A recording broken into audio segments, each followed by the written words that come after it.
ನಾವು ಇದನ್ನ ಇವತ್ತು ಒಂದು ತಿಂಗಳಿಂದ ಹೋರಾಟ ಮಾಡ್ತಿರೋದಂತಲ್ಲ, ಕಳೆದ ಸೆಪ್ಟೆಂಬರ್ ಅಕ್ಟೋಬರಲ್ಲೇ ಪತ್ರಿಕಾಗೋಷ್ಠಿನೂ ಮಾಡಿದ್ದೀವಿ. ಆಗ್ಲೂ ಎಳೆಯಾಗಿ ಹೇಳಿದ್ದೀನಿ, ಮತ್ತು ಇನ್ನೊಂದು ಸರ್ತಿ ಅದನ್ನು ರಿಮೈಂಡ್ ಮಾಡ್ತಾ ಇದ್ದೀನಿ. ಇದೇನಪ್ಪ ಅಂತಂದರೆ 1903ನೇ ಇಸ್ವಿಲಿ ನಾಲ್ವಡಿ ಕೃಷ್ಣರಾಜ ಒಡೆಯರು ಬಾಂಬೆಗೆ ಹೋಗ್ಬಿಟ್ಟು ಬಾಂಬೆ ಅಲ್ಲಿ ಏನು ಡೆವಲಪ್ಮೆಂಟ್ ಆಗಿರ್ತದೆ ಅಲ್ಲಿ ನೋಡಿ ಅದೇ ರೀತಿ ಇಲ್ಲಿ ನಾವೊಂದು ಸಂಸ್ಥೆ ಮಾಡಬೇಕು ಅಂತ ಹೇಳ್ಬಿಟ್ಟು CITB ಸ್ಥಾಪನೆ ಮಾಡ್ತಾರೆ. ಅದೀಗ ಮೂಡ ಅಂತ ಕನ್ವರ್ಟ್ ಆಗಿರೋದು ಎಲ್ಲರಿಗೂ ಗೊತ್ತು. ಇಲ್ಲಿ ಬಡವರು, ನಿರಾಶ್ರಿತರು, ದೀನ ದಲಿತರುಗಳು ಮತ್ತು ಯಾರಿಗೆ ನಿವೇಶನ ಇರಲ್ಲ ಇಂಥವ್ರಿಗೆ ಅವ್ರ ಸ್ಟ್ಯಾಂಡರ್ಡ್ ಆಫ್ ಲಿವಿಂಗ್ನ ಇಂಪ್ರೂವ್ ಮಾಡಬೇಕು ಅನ್ನೋ ಉದ್ದೇಶ ಇಟ್ಕೊಂಡು ಸದುದ್ದೇಶದಿಂದ ನಮ್ಮ ಸಿಟಿನ ಇಂಪ್ರೂವ್ ಮಾಡಬೇಕು ಅನ್ನೋ ಕಾರಣಕ್ಕೋಸ್ಕರ ಮೂಡ ಸ್ಥಾಪನೆ ಆಗೋಂಥದ್ದು 1903ನೇ ಇಸ್ವಿಲಿ. ಕರ್ನಾಟಕದಲ್ಲಿ ಇದು ಮೊದಲನೇ ಅರ್ಬನ್ ಡೆವಲಪ್ಮೆಂಟ್ ಅಥಾರಿಟಿ. ಇದರಲ್ಲಿ ಸರ್ 2020ವರೆಗೂ ಏನು ಕರಪ್ಷನ್ ಇಲ್ಲ ಅಂತಲ್ಲ, ಯಾವಾಗಲೂ ಕರಪ್ಷನ್ ಇತ್ತು. ಬಟ್ ಅದು ಮಾರ್ಜಿನೇಬಲ್ ಆಗಿತ್ತು, ಏನೋ ಒಂದು ಅಲ್ಲೊಂದು ಇಲ್ಲೊಂದು ನಡೀತಾ ಇದ್ದಂಥದ್ದು. ಅದಕ್ಕೆ ಡಿಪಾರ್ಟ್ಮೆಂಟು ಸರ್ಕಾರ ಆಗಾಗಲೇ ಆ್ಯಕ್ಷನ್ ತಗೊಳ್ತಿತ್ತು. ಬಟ್ 2020 ಆದ ನಂತರ ಇಲ್ಲಿ ಬ್ರಹ್ಮಾಂಡ ಭ್ರಷ್ಟಾಚಾರ ಸರ್, ಕೇಳಕ್ಕಾಗಲ್ಲ. ಹಿಂದೆಂದೂ ಕೇಳಿಲ್ಲ, ಮುಂದೆಂದೂ ನಾವು ನೋಡಲ್ವೇನೋ, ಅಷ್ಟೊಂದು ದೊಡ್ಡ ಮಟ್ಟದ ಭ್ರಷ್ಟಾಚಾರ. ಇದು ಪದೇ ಪದೇ ನಾವು ಒತ್ತಿ ಹೇಳ್ತಾ ಇದ್ವಿ. ಈಗ ಅದಕ್ಕೆ ಸಕಾಲ ಅನ್ನಿಸ್ತದೆ. ಅದಕ್ಕೋಸ್ಕರ ನಿಮ್ಮ ಮುಂದೆ ಎಳೆಯಾಗಿ ಬಿಚ್ಚಿ ಹೇಳಬೇಕಾದ ನಮ್ಮ ಕರ್ತವ್ಯನ ನಾವು ನಿಭಾಯಿಸ್ತಾ ಇದ್ದೀವಿ. ಇದರಲ್ಲಿ ಸರ್ ನಾವು ಕಂಡ ಪ್ರಕಾರ ಸರ್, ಇದರಲ್ಲಿ ಏನು ಈ 50-50 ಅಂತ ರೆಸಲ್ಯೂಷನ್ ಮಾಡ್ಕೊಂಡವ್ರೆ, ಈ ರೆಸಲ್ಯೂಷನ್ನೇ ಆಗಿಲ್ಲ ಸರ್. ಇವ್ರು ಯಾವ ಕಾಲದಲ್ಲೂ ಮೂಡಾದವರು ಈ ರೆಸಲ್ಯೂಷನ್ನ ಮಾಡಿಲ್ಲ. ಈ 50-50ನ ನಾವು ಹಂಚಿಕೆ ಮಾಡ್ತೀವಿ ಅಂತೇಳಿ ಅಜೆಂಡಾನು ಸಹ ಇಟ್ಟಿಲ್ಲ. ನೀವು ಹೇಳ್ಬೋದು ಒಂದು ರೆಸಲ್ಯೂಷನ್ ಇದೆ ನಮ್ಮ ಹತ್ರ ಅಂತೇಳಿ ಹೇಳ್ತೀನಿ. ಒಂದು ರೆಸಲ್ಯೂಷನ್ ಇದೆ ಅಂತ ಹೇಳ್ಬೋದು. 20/11/2020ರಲ್ಲಿ HV ರಾಜೀವ್ ಅವರ ಅಧ್ಯಕ್ಷತೆಯಲ್ಲಿ ಮರಿತಿಬ್ಬೇಗೌಡರು, GT ದೇವೇಗೌಡರು, ತನ್ವೀರ್ ಸೇಠು, ರಾಮದಾಸು, ಸೋ ಇವ್ರುಗಳ ಉಪಸ್ಥಿತಿ ಒಳಗಡೆ ಒಂದು ಸಭೆ ನಡೆದೈತೆ. ಆ ಸಭೆನೊಳಗಡೆ ಈ 50-50ರಂತೆ ನಾವು ಸೈಟ್ನ ಹಂಚಿಕೆ ಮಾಡೋದ್ರ ಬಗ್ಗೆ ನಿರ್ಣಯ ಕೈಗೊಂಡಿದ್ದೀವಿ ಅಂತ ಹೇಳ್ತಾರೆ. ಈ ರೆಸಲ್ಯೂಷನ್ನೇ ನಾನು ನಿಮಗೆ ಕೊಡ್ತಾ ಇದ್ದೀನಿ ಸರ್. ಈ ರೆಸಲ್ಯೂಷನ್ನಲ್ಲಿ ಸರ್ ಅಜೆಂಡಾ ಇದೆ. ಅಜೆಂಡಾ ಸರ್ ಇದು ಕೊನೆ ಡಾಕ್ಯುಮೆಂಟ್ ನೋಡಿ ನೀವು. ಅಜೆಂಡಾನ ತಾವು ಗಮನಿಸ್ಬೋದು. ಇದರಲ್ಲಿ ಸರ್ ಅಜೆಂಡಾ ಇರೋಂಥದ್ದು, ಪ್ರಾಧಿಕಾರದಿಂದ ಈ ಹಿಂದೆ ಬಡಾವಣೆ ನಿರ್ಮಿಸುವ ಸಂದರ್ಭದಲ್ಲಿ ಕೆಲವು ಭಾಗಗಳಲ್ಲಿ ಪೂರ್ಣವಾಗಿ ಪ್ರಾಧಿಕಾರದಿಂದ ಭೂ ಸ್ವಾಧೀನಪಡಿಸದೆ ಬಡಾವಣೆ ನಿರ್ಮಿಸಿರುವ ಜಮೀನುಗಳನ್ನು ಪೂರ್ಣ ಸ್ವಾಧೀನದ ಪ್ರಕ್ರಿಯೆ ಒಳಪಡಿಸಿ ಬಡಾವಣೆ ರಚಿಸುವ ಸಂಬಂಧ ಸೂಕ್ತ ರೀತಿ ನಿಯಮ ರೂಪಿಸುವ ಕುರಿತು. ಸರ್ ಇದಿರೋದು ಒಂದು DPRನ ಹೆಂಗೆ ಮಾಡಬೇಕು, ಒಂದು ನಿಯಮ ರೂಪಿಸೋದಕ್ಕೋಸ್ಕರ ಆ ದಿವಸ ಕರೆದಿದ್ದಂತಹ ಸಭೆ. ಈ ಸಭೆ ಒಳಗಡೆ 50-50 ಆಧಾರದ ಮೇಲೆ ನಿವೇಶನ ಕೊಡ್ತೀವಿ ಅಂತ ಹೇಳ್ಬಿಟ್ಟು ರೆಸಲ್ಯೂಷನ್ ಮಾಡ್ಕೊಂಡಿರಂಗೆ ರೆಸಲ್ಯೂಷನ್ ನಂಬರ್ 3 ತೋರಿಸ್ಕೊಂಡಿದ್ದಾರೆ. ಅಜೆಂಡಾನೇ ಇಲ್ಲ, ರೆಸಲ್ಯೂಷನ್ ಪಾಸ್ ಆಯ್ತಾರೆ. ಫಸ್ಟ್ ಆಫ್ ಆಲ್ ಇಲ್ಲಿಂದನೇ ಇಲಿಗ್ಯಾಲಿಟಿ ಸ್ಟಾರ್ಟ್ ಆಗೋಂಥದ್ದು. ಪ್ರಾಧಿಕಾರ ಭೂ ಸ್ವಾಧೀನಪಡಿಸದೆ ಉಪಯೋಗಿಸಿಕೊಂಡಿರುವ ಪ್ರಕರಣಗಳಲ್ಲಿ ಭೂ ಪರಿಹಾರ ರೂಪದಲ್ಲಿ ಪರಿಹಾರವಾಗಿ ಅಭಿವೃದ್ಧಿಪಡಿಸಿದ ಒಟ್ಟು ವಿಸ್ತೀರ್ಣದ ಪೈಕಿ 50% ವಿಸ್ತೀರ್ಣದ ಅಭಿವೃದ್ಧಿಪಡಿಸಿದ ಜಾಗವನ್ನು ಒಪ್ಪುವ ಪ್ರಕರಣದಲ್ಲಿ ನೀಡಲು ತೀರ್ಮಾನಿಸಲಾಯಿತು. ಅಜೆಂಡಾನೇ ಇಲ್ಲದೆ ರೆಸಲ್ಯೂಷನ್ ಹೆಂಗೆ ಪಾಸ್ ಆಯ್ತದೆ ಸರ್? ಇನ್ನೂ ಒಂದು ಹೆಜ್ಜೆ ಮುಂದಕ್ಕೆ ಬರೋದಾ ಸರ್? ಬರ್ತೀನಿ ಅದನ್ನೇ. ಈ 50-50 ಅನುಪಾತದಲ್ಲಿ ನಾವು ಸೈಟ್ನ ಹಂಚಬೇಕು ಅನ್ನೋದು ಯಾವ ಚರ್ಚೆನೂ ಆಗಿಲ್ಲ, ನಿರ್ಣಯನೂ ಆಗಿಲ್ಲ. ಅದಕ್ಕೆ ಸಂಬಂಧಿಸಿದಂಥ ಆಡಿಯೋನೂ ಸಹ ಅಲ್ಲೇನು ಸಭೆಯಲ್ಲಿ ನಡೀತು ಅವತ್ತೊಂದು ಡಿಸ್ಕಷನ್ನು ಇಷ್ಟೂ ಜನಗಳ ಮಧ್ಯೆ, ಅಧ್ಯಕ್ಷರು ಮತ್ತು ಮೆಂಬರ್ಗಳ ಮಧ್ಯೆ, ಅದನ್ನು ಸಹ ನಾನು ನಿಮಗೆ ಸಲ್ಲಿಸ್ತೀನಿ.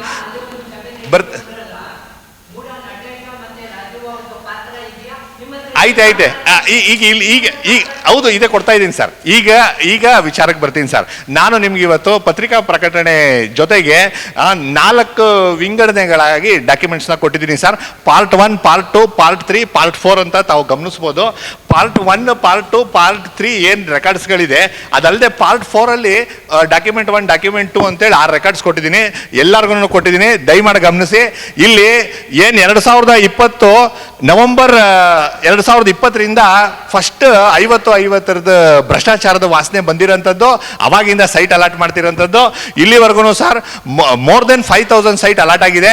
ಇದರಲ್ಲಿ ಸರ್ 5000 ಸೈಟ್ಗಳನ್ನು ಸಹ ಇಲಿಗಲ್ ಆಗಿ ಅಲಾಟ್ ಮಾಡಿರೋಂಥದ್ದು.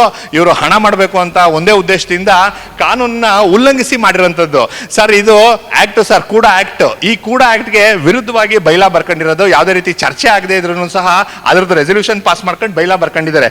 ಅದೆಲ್ಲ ಬರ್ತೀನಿ ಸರ್. ನಾನು ಇಲ್ಲೇನು ಡಾಕ್ಯುಮೆಂಟ್ ಕೊಟ್ಟಿದ್ದೀನಿ, ಪಾರ್ಟ್ 1, ಪಾರ್ಟ್ 2, ಪಾರ್ಟ್ 3 ನಮ್ಮ ಗಮನಕ್ಕೆ ಬಂದಿರೋದು 3 ಥರ ಭ್ರಷ್ಟಾಚಾರಗಳು ಸರ್. ಇದರಲ್ಲಿ ಒಂದು ಸರ್, ರೈತರಿಗೆ ಕೊಟ್ಬಿಟ್ಟು ಕಿಕ್ ಬ್ಯಾಕ್ ತಗೊಳ್ಳೋದು. ರೈತರ ಹೆಸರುಗಳಲ್ಲಿ ಅಲಾಟ್ ಮಾಡಿಬಿಟ್ಟು ಕಿಕ್ ಬ್ಯಾಕ್ ತಗೊಳ್ಳೋಂಥದ್ದು.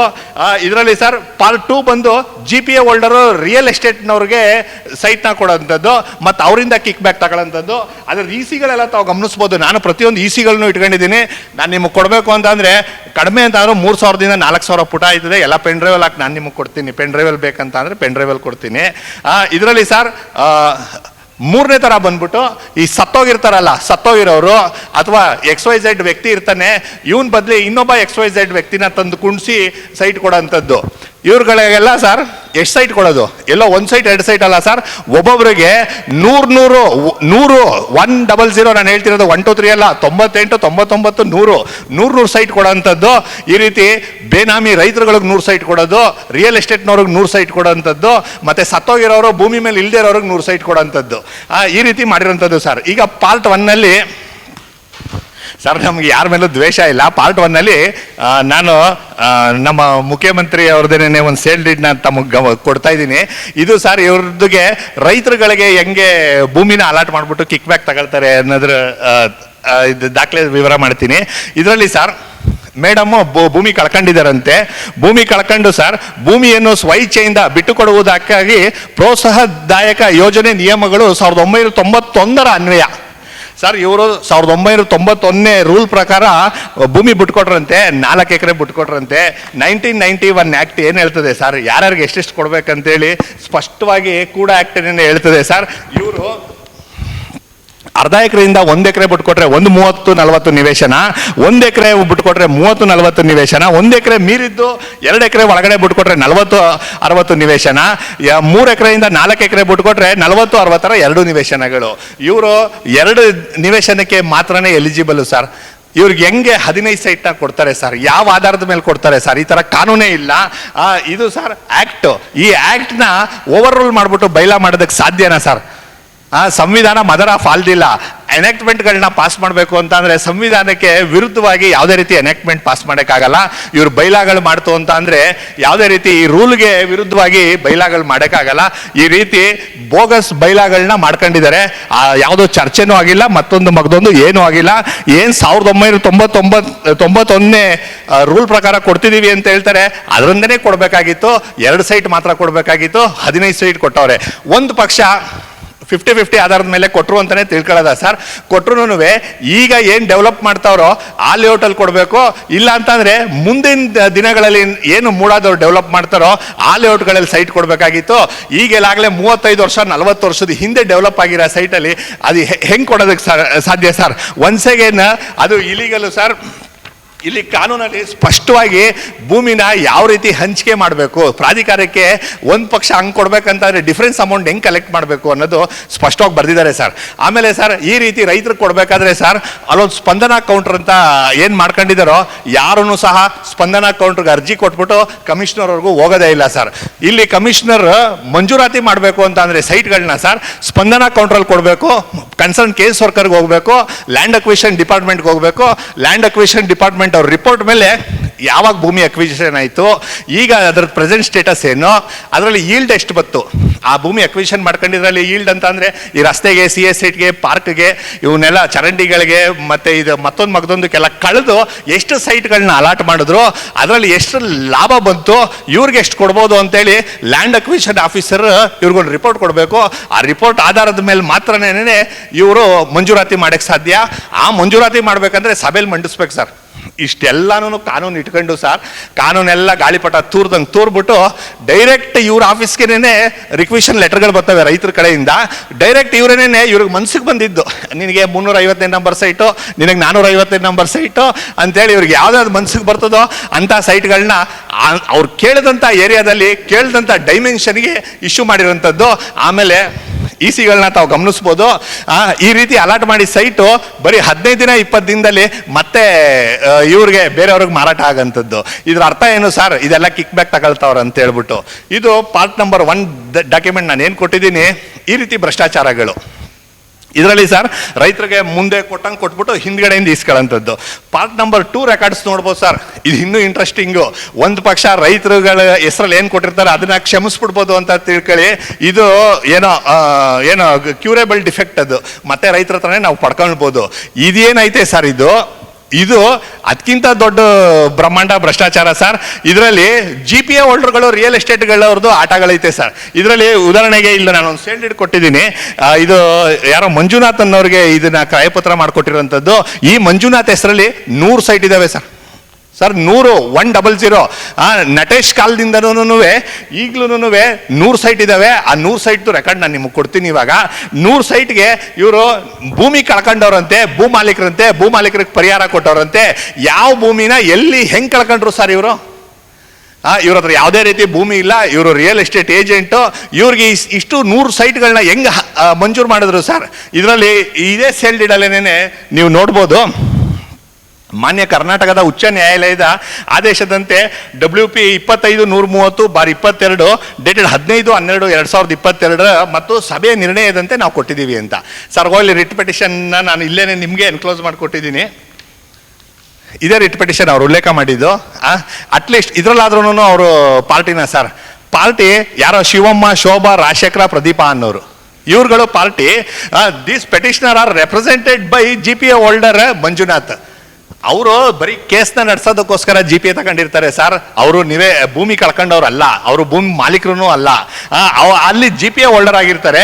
ನ್ಯಾಯಾಲಯ ಸರ್ ಇವರೊಂದು ರೆಪ್ರೆಸೆಂಟೇಷನ್ ಕೊಟ್ಟಿರ್ತಾರೆ, ಯಾರು ಭೂಮಾಲೀಕರು ರೆಪ್ರೆಸೆಂಟೇಷನ್ ಕೊಟ್ಟಿರ್ತಾರೆ.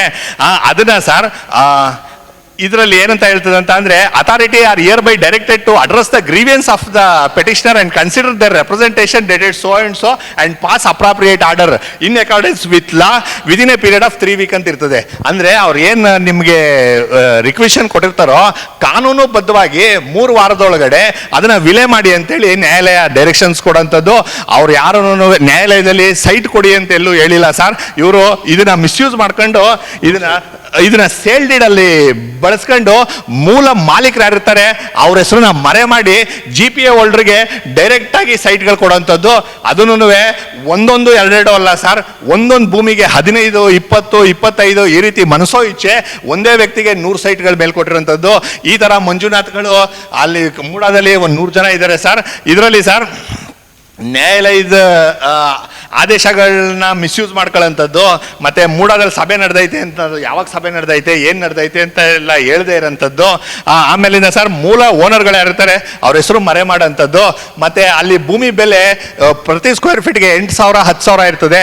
ಆಸ್ತಿನ ಅಪಮೌಲ್ಯ ಮಾಡಿಬಿಟ್ಟು ಕೇವಲ 1,000 ರೂಪಾಯಿಗೆ ರಿಯಲ್ ಎಸ್ಟೇಟ್ನವ್ರಿಗೆ ಭೂಮಿ ಕೊಡೋಂಥದ್ದು. ಇವ್ರು ತಗೊಂಡು ಕೇವಲ 1 ವಾರ, 15 ದಿನ, 20 ದಿನದಲ್ಲಿ ಈ ಭೂಮಿನ ಬೇರೆಯವ್ರಿಗೆ ಮಾರಾಟ ಮಾಡೋಂಥದ್ದು.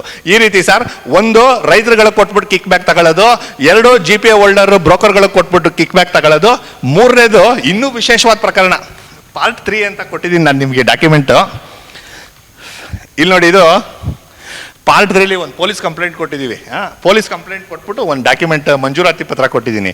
ಇಲ್ಲಿ ಸೈಯದ್ ಯೂಸುಫ್ ಅನ್ನೋ ವ್ಯಕ್ತಿನ ಗಮನಿಸ್ಬೋದು ನೀವು.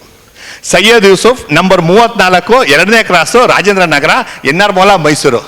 ಈ ವ್ಯಕ್ತಿ ಸರ್ ಆ ಜಾಗದಲ್ಲೂ ಇಲ್ಲ, ಈ ವ್ಯಕ್ತಿ ಸೈಯದ್ ಯೂಸುಫು ಅಲ್ಲ. ಈ ತರ ಬೋಗಸ್ ವ್ಯಕ್ತಿಗಳನ್ನ ಸೃಷ್ಟಿ ಮಾಡಿ ಹಾಕೋದು.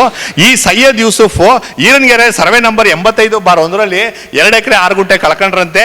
ಅವ್ರು ಕಳ್ಕೊಂಡಿದ್ದಕ್ಕೆ ಅವ್ರಿಗೆ 50-50 ಅನುಪಾತದಲ್ಲಿ 20,000 ಚದುರ ಮೀಟರ್ ನಿವೇಶನಗಳು ಕೊಟ್ಟವ್ರೆ.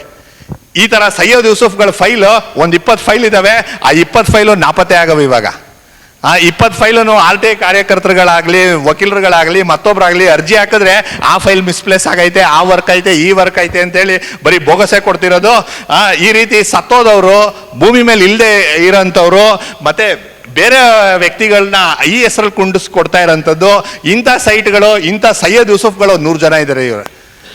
ಇಲ್ಲಿ ರೈತರುಗಳು ಕೊಟ್ಟು ಕಿಕ್ ಬ್ಯಾಕ್ ತಗೊಳ್ಳೋಂಥದ್ದು, ಆಮೇಲೆ ರಿಯಲ್ ಎಸ್ಟೇಟ್ ಗಳಿಗೆ ಬ್ರೋಕರ್ಗಳಿಗೆ ಕೊಟ್ಬಿಟ್ಟು ಕಿಕ್ ಬ್ಯಾಕ್ ತಗೊಳ್ಳೋಂಥದ್ದು ಸೈಟ್ಗಳನ್ನ, ಮತ್ತೆ ಭೂಮಿ ಮೇಲೆ ಇಲ್ಲದೆ ಇರೋರು ಕೊಟ್ಬಿಟ್ಟು ಅವರಿಂದ ಹಿಂದ್ಗಡೆ ಬಾಗಿಲಿಂದ ಬರ್ಸ್ಕೊಳ್ಳೋಂಥದ್ದು ಸರ್. ಇದು ಇವರು CCTV ಫುಟೇಜಸ್, ಕ್ಯಾಮ್ರಾಗಳು, ಮತ್ತೆ ಸಬ್ ರಿಜಿಸ್ಟರ್ ಆಫೀಸಲ್ಲಿ ಇರೋಂತಹ ರೆಕಾರ್ಡ್ಗಳು, ಮತ್ತೊಂದು ಇಲ್ಲೇ ತನಿಖೆ ಮಾಡಿದ್ರೆ ಇಲ್ಲೇ ಬಟ ಬಯಲಾಯ್ತದೆ. ಈ ರೀತಿ ಅಕ್ರಮ ಎಸಗ್ತಾ ಇರೋಂಥದ್ದು. ಈ ವಿಚಾರವಾಗಿ ಸರ್ 2021ರಲ್ಲೇನೆ ನಾವು ಅರ್ಬನ್ ಡೆವಲಪ್ಮೆಂಟ್ ಅಥಾರಿಟಿಗೆ ಗಮನಕ್ಕೆ ತಂದಾಗ 4/5/2021 ಅಂದರೆ 2020 ನವೆಂಬರಲ್ಲಿ ಇವ್ರು ಏನು ರೆಸಲ್ಯೂಷನ್ ಮಾಡಿ ಆಗ್ಲೇ ಭ್ರಷ್ಟಾಚಾರ ಮಾಡ್ತಿರ್ತಾರೆ. ಪಾರ್ಟ್ 4ಅಲ್ಲಿ ಡಾಕ್ಯುಮೆಂಟ್ ನಂಬರ್ 1 ನೋಡ್ಬೋದು. ಆದರೆ ಇತ್ತೀಚೆಗೆ ನಗರಾಭಿವೃದ್ಧಿ ಪ್ರಾಧಿಕಾರ ಸಭಾ ನಡವಳಿಕೆಗಳ ನಿರ್ಣಯಗಳನ್ನು ಪರಿಶೀಲಿಸಿದಾಗ ಸರ್ಕಾರದ ಕಾಯ್ದೆ ನಿಯಮಗಳಿಂದ ವಿರುದ್ಧವಾಗಿ ನಿರ್ಣಯಗಳನ್ನು ಕೈಗೊಳ್ಳುತ್ತಿರುವುದು ಕಂಡುಬರುತ್ತಿದೆ. ಅಲ್ಲದೆ ನಗರಾಭಿವೃದ್ಧಿ ಪ್ರಾಧಿಕಾರಗಳ ಆಯುಕ್ತರುಗಳ ಕಾರ್ಯವೈಖರಿಯನ್ನು ಗಮನಿಸಿದಾಗ ಸರ್ಕಾರದ ಕಾಯ್ದೆ ನಿಯಮಗಳನ್ನು ಉಲ್ಲಂಘಿಸಿರುವುದು ಕಂಡುಬರುತ್ತದೆ. ಕಾನೂನಾತ್ಮಕ ಸಮಸ್ಯೆಗಳನ್ನು ಉಂಟಾಗಲು ಹಾಗೂ ಸರ್ಕಾರದ ಪ್ರಾಧಿಕಾರಕ್ಕೆ ಆರ್ಥಿಕ ನಷ್ಟವನ್ನು ಉಂಟು ಆಗುವಂತೆ ಮಾಡುತ್ತಿರುವುದನ್ನು ಗಮನಿಸಲಾಗಿದೆ. ಅವ್ರು ಅವಾಗಲೇ ಗಮನಿಸ್ತಾರೆ ಸರ್, ಬೆಂಗಳೂರವರು ಅವಾಗಲೇ ಗಮನಿಸ್ತಾರೆ, 2021ನೇ ಇಸ್ವಿಲೇ ಗಮನಿಸ್ತಾರೆ. ಆಗೆಲ್ಲ ಕರೋನಾ ಸಂದರ್ಭಗಳು, ಮಿನಿಸ್ಟ್ರುಗಳು, ಆಫೀಸರ್ಸ್ಗಳು ಆ ಕಡೆ ಈ ಕಡೆ ಪ್ರಮೋಷನ್ಗಳು, ಟ್ರಾನ್ಸ್ಫರ್ಗಳು ಹಂಗೆ ಹಿಂಗೆ ಅಂತೇಳಿ ಈ ಕಡ್ತಾ 2021ರಲ್ಲಿ ಕೇವಲ 5 ತಿಂಗಳಲ್ಲಿ ಅವ್ರ ಗಮನಕ್ಕೆ ಬಂದು ಅವರು ನೋಟಿಫಿಕೇಶನ್ ಮಾಡ್ತಾರೆ. ಆಮೇಲೆ ನೆಕ್ಸ್ಟ್ 2022ರಲ್ಲಿ ಈ 4 ಪತ್ರ ಹೇಳ್ತಿದ್ದೀನಲ್ಲ, ಅದರಲ್ಲಿ ನೀವು ಈ ರೀತಿ ಏನು ಬೈಲಾ ಮಾಡ್ಕೊತಿದ್ದೀರಾ, ಇದು ಮದರ್ ಎನಾಕ್ಟ್ಮೆಂಟ್ಗೆ ವಿರುದ್ಧವಾಗಿ ಬೈಲಾ ಮಾಡ್ಕೊತಿದ್ದೀರಾ, ಇದು ನಮ್ಮ ಗಮನಕ್ಕೆ ಬಂದೈತೆ, ಹುಷಾರಾಗಿರ್ರಿ, ಆ ಥರ ಏನಾದ್ರು ಮಾಡಿದರೆ ಕ್ಯಾನ್ಸಲ್ ಮಾಡಿರಿ ಅಂತೇಳಿ ವಾರ್ನಿಂಗ್ ಕೊಟ್ಟಿರ್ತಾರೆ. 2021ರಲ್ಲೇನೆ ವಾರ್ನಿಂಗ್ ಕೊಟ್ಟಿರ್ತಾರೆ. 2022ರಲ್ಲಿ ಇದೇ ವಾರ್ನಿಂಗ್ ಆಧಾರದ ಮೇಲೆ ಇದೇ ದಿನೇಶ್ ಕುಮಾರ್ ಲೋಪ ಕಂಡು ಬಂದಲ್ಲಿ ಸಂಬಂಧಪಟ್ಟ ಅಧಿಕಾರಿ ನೌಕರರನ್ನು ನೇರ ಹೊಣೆಗಾರನನ್ನಾಗಿ ಮಾಡಿಸಿ ಶಿಸ್ತು ಕ್ರಮ ಕೈಗೊಳ್ತೇನೆ ಅಂತೇಳಿ ಇವರೇ ಆಫೀಸ್ ಮೆಮೊರಾಂಡಮ್ ಮಾಡ್ತಾರೆ. 2023ರಲ್ಲಿ ಮತ್ತೆ ಇನ್ನೊಂದು ಸರ್ತಿ ನಾವು ರಿಕ್ವೆಷನ್ ಕೊಟ್ಟಾಗ ತುಂಡು ಭೂಮಿ ಹಂಚಿಕೆ ಭೂ ಪರಿಹಾರವಾಗಿ ಜಾಗ ನೀಡುವ ಕುರಿತು ಮಾರ್ಗಸೂಚಿ ತಯಾರಿಸುವ ಅವಶ್ಯಕತೆ ಇರುತ್ತದೆ. ಸದರಿ ಮಾರ್ಗಸೂಚಿಯ ತಯಾರಿಸುವವರೆಗೆ ಇಂತಹ ಪ್ರಕರಣಗಳಲ್ಲಿ ಯಾವುದೇ ನಿರ್ಣಯಗಳನ್ನು ಕೈಗೊಳ್ಳದಂತೆ ತಮಗೆ ತಿಳಿಸಲು ನಿರ್ದೇಶಿಸಲ್ಪಟ್ಟಿರುತ್ತೇನೆ ಅಂತ ಹೇಳ್ಬಿಟ್ಟು ಸರ್ಕಾರದ ಅಧೀನ ಕಾರ್ಯದರ್ಶಿಗಳು 14/3/2023 ಹೇಳಿರ್ತಾರೆ. ಸರ್ ಇಲ್ಲಿ 2022 2023ರಲ್ಲಿ ಗೌರ್ಮೆಂಟ್ ಏನೇನೆ ಮೂಡಾದವ್ರಿಗೆ ವಾರ್ನಿಂಗ್ ಕೊಟ್ಟಿರ್ತದೆ. ನೋಡ್ರಿ, ಈ ಥರ ಎಲ್ಲ ಇರ್ರೆಗ್ಯುಲಾರಿಟೀಸ್ ಐತೆ, ನಿಮಗೆ ಮಾರ್ಗಸೂಚಿ DPR ತಯಾರು ಮಾಡೋವರೆಗೂ ನೀವು ಸೈಲೆಂಟ್ ಆಗಿರಬೇಕು, ಗಪ್ಚುಪ್ ಅಂತ ಇರಬೇಕು ಅಂತ ಅಂದರೆ ಈಗಲೂ ಸರ್ ಕಳೆದ ತಿಂಗಳು 25 ಸೈಟ್ ರಿಜಿಸ್ಟರ್ ಮಾಡಿಕೊಟ್ಟವ್ರೆ ಸರ್. 2023ರಲ್ಲೇನೆ ಇವ್ರದೇ ಸರ್ಕಾರದ ಆದೇಶಗಳಿಗೆ ಇವ್ರಿಗೆ ಬೆಲೆ ಕೊಡೋಕ್ಕೆ ಆಗೋದಿಲ್ವಾ ಸರ್? ಇವರು ಸರ್ಕಾರದ ಆದೇಶಕ್ಕೆ ಬೆಲೆ ಕೊಟ್ಟಿಲ್ಲ ಅಂತ ಹೇಳಿದ್ರೆ ಇದೊಂದೇ ಗ್ರೌಂಡ್ ಮೇಲೆ ಯಾರು ತಪ್ಪಿತಸ್ಥ ಅಧಿಕಾರಿಗಳಿರ್ತಾರೆ ಅವ್ರನ್ನ ಸಸ್ಪೆಂಡ್ ಮಾಡಬೇಕಾಗಿತ್ತು. ಪೆಂಡಿಂಗ್ ಎನ್ಕ್ವೈರಿ ಸಸ್ಪೆಂಡ್ ಮಾಡಿ ಇಲ್ಲಿ ಬಾಕಿ ಕೆಲಸ ಮಾಡಬೇಕಾಗಿತ್ತು. ಇವ್ರನ್ನ ಟ್ರಾನ್ಸ್ಫರ್ ಅಂತ ಮಾಡೋರಂದ್ರೆ ಅದರ ಅರ್ಥ ಏನು ಸರ್? ಇದರಲ್ಲೇ ಗೊತ್ತಾಯ್ತೈತೆ ಸರ್ ಇಲ್ಲಿ ಭ್ರಷ್ಟಾಚಾರ ಎಷ್ಟರ ಮಟ್ಟಿಗೆ ಐತೆ ಅಂತ. ಫರ್ದರ್ ಸರ್ 2024ರಲ್ಲಿ 16/3/2024ರಲ್ಲಿ ಇದೇ ಅಧ್ಯಕ್ಷರು ಮರಿಗೌಡರನ್ನು ಸಹ ಇಷ್ಟೊಂದು ಅಕ್ರಮ ನಡೀತಾ ಇತ್ತಪ್ಪ, ಇದ್ರ ಮೇಲೆ ಶಿಸ್ತು ಕ್ರಮ ಜರುಗಿಸಲು ನಾನು ಮುಂದಾಗ್ತೀನಿ ಅಂತೇಳಿ ಅವರೂ ಸಹ ಒಂದು ನೋಟ್ ಮಾಡಿರ್ತಾರೆ. ಈ 16/3/2024 ಆದಮೇಲೂ ರಿಜಿಸ್ಟ್ರೇಷನ್ಗಳಾಯ್ತವೆ. ಅಂದರೆ ಸರ್ ಇವ್ರಿಗೆ ಯಾವುದೇ ರೀತಿ ಕಾನೂನಿನ ಭಯ ಇಲ್ಲ, ಹಿರಿಯ ಅಧಿಕಾರಿಗಳ ಭಯ ಇಲ್ಲ. ಇಷ್ಟೊಂದು ಭ್ರಷ್ಟಾಚಾರ ಮಾಡಿರೋಂಥ ವ್ಯಕ್ತಿನ ಸಸ್ಪೆಂಡ್ ಮಾಡೋದು, ಡಿಸ್ಮಿಸ್ ಮಾಡೋದು, ಜೈಲು ಕಳಿಸೋದು ಬಿಟ್ಟು ಟ್ರಾನ್ಸ್ಫರ್ ಅಂತ ಹೇಳ್ಬಿಟ್ಟು ತೇಪೆಸ್ ಹೊರ್ತಾ ಇರೋದು ಇದೆಲ್ಲ ಅಕ್ಷಮ್ಯ ಅಪರಾಧ ಸರ್. ಇವ್ರ ಮೇಲೆ ನಾವು ಕ್ರಿಮಿನಲ್ ಕೇಸು ಸಹ ದಾಖಲಿಸಿದ್ದೀವಿ. ಈ ಥರ ಸತ್ತೋಗಿರೋರು, ಭೂಮಿ ಮೇಲೆ ಇಲ್ಲದೆ ಇರೋರಿಗೆಲ್ಲ ನೀವು ಈ ರೀತಿ ಏನು ಸೈಟ್ನ ಮಂಜೂರು ಮಾಡಿದ್ದೀರಾ, ಕ್ರಮ ತಗೊಳ್ಳಿ ಅಂತ ಹೇಳ್ಬಿಟ್ಟು. ಇನ್ನೊಂದು ಇಂಟ್ರೆಸ್ಟಿಂಗ್ ಸರ್, ಮೈಸೂರು ಜಿಲ್ಲಾಧಿಕಾರಿಗಳು ಇಲ್ಲಿ ಅಧ್ಯಕ್ಷರು ಇಲ್ಲದೆ ಇರೋಂಥ ಸಂದರ್ಭದಲ್ಲಿ ಮೈಸೂರು ಜಿಲ್ಲಾಧಿಕಾರಿಗಳನ್ನ ಇಲ್ಲಿ ಪ್ರಭಾರ ಅಧ್ಯಕ್ಷರು ಮಾಡಿರ್ತಾರೆ. ಅವರೂ ಸಹ ಸರ್ಕಾರದ ಕಾರ್ಯದರ್ಶಿಗಳಿಗೆ ವರದಿ ಮಾಡ್ಕೊಂಡಿರ್ತಾರೆ ಸರ್. 27/11/2023ರಲ್ಲಿ ಅವರೂ ಸುಮಾರು ಒಂದು 15 ಲೆಟರ್ ಹಾಕಿ 15 ಲೆಟರ್ ಆಧಾರದಲ್ಲಿ ಪ್ರಾಧಿಕಾರದ ಆಯುಕ್ತರು ರವರ ವಿರುದ್ಧ ಮಾಡಲಾಗಿರುವ ಪ್ರತಿ ಆರೋಪಗಳಿಗೂ ಕುರಿತು ವಿಚಾರಣೆ ಮತ್ತು ಪರಿಶೀಲನೆ ಅವಶ್ಯಕವೆಂದು ಅಭಿಪ್ರಾಯಿಸಿ ಖುದ್ದು DC ಅವರೇನೇ ಅದನ್ನು ಒಪಿನಿಯನ್ ವ್ಯಕ್ತಪಡಿಸ್ತಾರೆ. ಪರಿಶೀಲನೆ ಅವಶ್ಯಕವೆಂದು ಅಭಿಪ್ರಾಯಿಸಿ ಪ್ರತಿ ಆರೋಪಗಳನ್ನು ಪರಾಮರ್ಶಿಸಲು ಮತ್ತು ಉಂಟಾಗಿರುವ ನಷ್ಟದ ಸಂಬಂಧ ಕ್ರಮ ಕೈಗೊಳ್ಳಲು ಸರ್ಕಾರದ ಹಂತದಲ್ಲಿ ಉನ್ನತ ಮಟ್ಟದ ತಂಡವನ್ನು ರಚಿಸಿ ಪ್ರತಿ ಆರೋಪಗಳ ಕುರಿತು ಸಮಗ್ರ ತನಿಖೆ ನಡೆಸಿ ತಪ್ಪಿತಸ್ಥರ ವಿರುದ್ಧ ಶಿಸ್ತು ಕ್ರಮ ಕೈಗೊಳ್ಳುವುದು ಸೂಕ್ತವೆಂದು ಅಭಿಪ್ರಾಯಿಸಿದೆ. ಇಲ್ಲಿ ಡೆಪ್ಟಿ ಕಮಿಷನರ್ ಮಾತಿಗೂ ಬೆಲೆ ಇಲ್ಲ, ಅಧ್ಯಕ್ಷರುಗಳ ಮಾತಿಗೂ ಬೆಲೆ ಇಲ್ಲ, ಅಂಡರ್ ಸೆಕ್ರೆಟರಿ, ಪ್ರಿನ್ಸಿಪಲ್ ಸೆಕ್ರೆಟರಿ ಮಾತಿಗೂ ಬೆಲೆ ಇಲ್ಲ. ಅಂದರೆ ಅಷ್ಟೊಂದು ಪವರ್ಫುಲ್ ವ್ಯಕ್ತಿ ಇಲ್ಲಿದ್ದಿದ್ದು ಕಮಿಷನರು ಅಂತ ಅಂದರೆ ಬಾಕಿದನ್ನ ನೀವೇ ಊಹೆ ಮಾಡ್ಕೊಳ್ಬೇಕು ಸರ್. ಈ ರೀತಿ ಎಲ್ಲ ಕಾನೂನುಗಳಿಗೂ ಉಲ್ಲಂಘನೆ ಮಾಡಿ ಒಂದು ಕಡೆಯಿಂದ ರೈತರು ಕೊಟ್ಟು ಕಿಕ್ ಬ್ಯಾಕ್ ತಗೊಳ್ಳೋದು, ಒಂದು ಕಡೆ ರಿಯಲ್ ಎಸ್ಟೇಟ್ ಅವರು ಕೊಟ್ಟು ಕಿಕ್ ಬ್ಯಾಕ್ ತಗೊಳ್ಳೋದು, ಇನ್ನೊಂದು ಕಡೆಯಿಂದ ಸತ್ತವರು ಕೊಟ್ಟು ಕಿಕ್ ಬ್ಯಾಕ್ ತಗೊಳ್ಳೋದು, ಈ ಥರ ಸುಮಾರು 5,000 ನಿವೇಶನಗಳನ್ನ ಲೂಟಿ ಮಾಡಿರೋಂಥದ್ದು ಸರ್. 1991ನೇ ಇಸ್ವಿಯಿಂದ ಅರ್ಜಿ ಹಾಕೊಂಡು ನಿವೇಶನ ವಂಚಿತರಾಗಿ ಸುಮಾರು 60-70 ಸಾವಿರ ಜನ ಈಗಲೂ ಮೂಡಾಗ ಅಲಿತಾರೆ ಸರ್. ನಾವೊಂದು ಜಸ್ಟ್ ಒಂದು ಅಮೆಂಡ್ಮೆಂಟ್ ಮಾಡಿಸ್ಕೊಳ್ಬೇಕು ಅಂತಾದರೆ ವಕೀಲರುಗಳೇನೆ ಕೋರ್ಟ್ಗೆ ಡಿಕ್ಲರೇಷನ್ ಸೂಟ್ ಹಾಕಬೇಕು ಸರ್. ಅಂಥದ್ರಲ್ಲಿ ಇವರು ನಾನು ಭೂಮಿ ಕಳ್ಕೊಂಡಿದ್ದೀನಿ, ಪರಿಹಾರ ಕೊಡಿ 50-50 ಇದು ಅನುಪಾತದಲ್ಲಿ ಅಂತ ಹೇಳ್ಬಿಟ್ಟು ಅರ್ಜಿ ಹಾಕ್ತಾರೆ ಸರ್. ಒಂದೇ ವಾರದಲ್ಲಿ 15-20 ಸೈಟ್ ಆಯ್ತದೆ ಸರ್. ಇದರ ಅರ್ಥ ಏನು ಸರ್? ಇದು ಇವರೆಲ್ಲ ಕೆಲಸ ಮಾಡ್ತಾವ್ರೆ ಸರ್. ಇದನ್ನೆಲ್ಲ ತಡಿಬೇಕು. ಅದಕ್ಕೆ ನಾವು ಲೋಕಾಯುಕ್ತರಿಗೂ ಕಂಪ್ಲೇಂಟ್ ಕೊಟ್ಟಿದ್ದೀವಿ, ಪೊಲೀಸ್ನವ್ರಿಗೂ ಕಂಪ್ಲೇಂಟ್ ಕೊಟ್ಟಿದ್ದೀವಿ. ಈ ಶಿಸ್ತು ಕ್ರಮ ತಗೊಳ್ಬೇಕು, ಇಂಥವ್ರನ್ನೆಲ್ಲ ಟ್ರಾನ್ಸ್ಫರ್ ಮಾಡೋದೆಲ್ಲ ಜೈಲಿಗೆ ಕಳಿಸ್ಬೇಕು ಅಂತ ನಾವು ಆಗ್ರಹಿಸ್ತಾ ಇದ್ದೀವಿ ಸರ್. ಇನ್ನೊಂದು ಲಾಸ್ಟಲ್ಲಿ ಆಯ್ತು ಆಯ್ತು.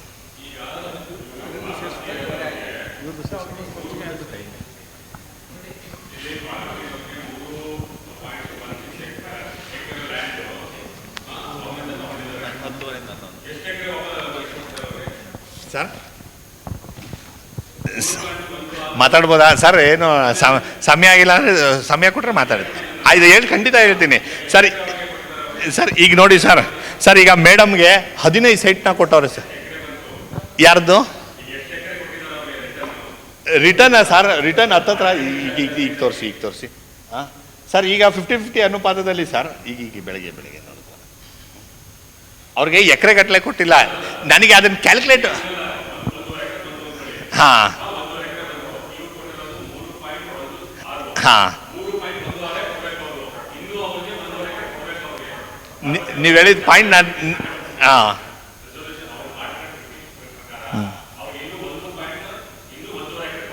ಹೆಂಗೆ ಈಲ್ಡಲ್ಲಿ ಸರ್ ನಿಮಗೆ ಕಾಂಪನ್ಸೇಷನ್ ಕೊಡೋದು ಕ್ವಾಂಟಿಟಿ ಮೇಲಲ್ಲ ಸರ್, ಈಲ್ಡಲ್ಲಿ. ಈಲ್ಡ್ ಅಂತ ಅಂದರೆ ನಿಮಗೆ ಗೊತ್ತೇ ಇಲ್ಲ. ಈಲ್ಡ್ ನಾನು ಸಾರಿ ನೀವು ಹಂಗೆ ತಿಳ್ಕೊಬೇಡಿ. ಈಲ್ಡ್ ಅಂತ ಅಂದರೆ ಈಗ ಸರ್ ಡೆವಲಪ್ ಮಾಡ್ತೀವಲ್ಲ ಈ ಸಿ ಎ ನಿವೇಶನ, ಒಂದೊಂದು ಸೈಟು ಕರ್ವ್ ಆಗಿರ್ತದೆ, ಒಂದೊಂದು ಸೈಟು ಸ್ಕ್ವೇರ್ ಆಗಿರ್ತದೆ ಸರ್. ಎಷ್ಟು ಈಲ್ಡ್ ಬಂತು ಅಂತ ಅಂದ್ಬಿಟ್ಟು ರಿಪೋರ್ಟೇ ಇಲ್ವಲ್ಲ ಸರ್.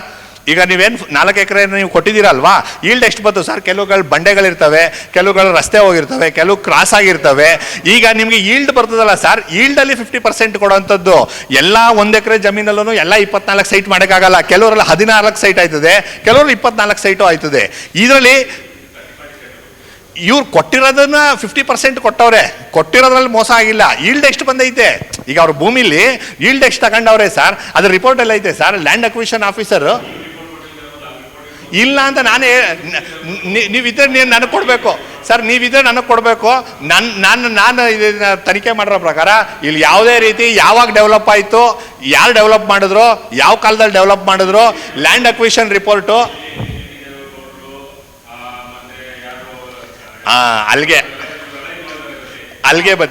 ಅಲ್ಲಿಗೆ ಬರ್ತೀನಿ ಇದರಲ್ಲಿ ಸರ್. ಸರ್ ನಾನು ಅವರೆಲ್ಲ ಸಭೆಯಲ್ಲಿದ್ದರು ಸರ್. ಸಭೆಯಲ್ಲಿ ಇದ್ರ ಬಗ್ಗೆ ಚರ್ಚೆನೂ ಆಗಿಲ್ಲ, ಸಭೆಯಲ್ಲಿ ಇದ್ರ ಥರ ನಿರ್ಣಯನೂ ತಗೊಂಡಿಲ್ಲ. ಆದ್ರೂ ಸಹ ಸಭೆ ನಿರ್ಣಯ ಆಗಿದೆ ಅಂತ ಹೇಳ್ಬಿಟ್ಟು ಅಧ್ಯಕ್ಷರು ಮತ್ತು ಆಯುಕ್ತರು ಸೈನ್ ಮಾಡ್ತಾರೆ. ಇವ್ರು ಸೈನ್ ಮಾಡಿದ್ರು ಸಹ ಇವ್ರು ಒಪ್ಕೊಂಡವ್ರೆ ಅಂತ ಅಂದರೆ ಇದ್ರೂ ಇರ್ಬೋದು ಸರ್, ಇನ್ವಾಲ್ವ್ಮೆಂಟ್ ಇದ್ರೂ ಇರಬಹುದು. ಎಲ್ಲರಿಗೂ ಧನ್ಯವಾದ ಸರ್. ನಾನು ಜಿಲ್ಲಾಧಿಕಾರಿಗಳ ಹೆಸರಲ್ಲಿ ಐತೆ ಅಂತ ಹೇಳಿಲ್ವಲ್ಲ. Sorry sir, being an advocate without record ನನ್ನ ಕೈಲಿ ಮಾತಾಡೋಕ್ಕಾಗಲ್ಲ. ಅವ್ರಿಗೆ ಕೇಳಿ ಸರ್ ಪ್ಲೀಸ್.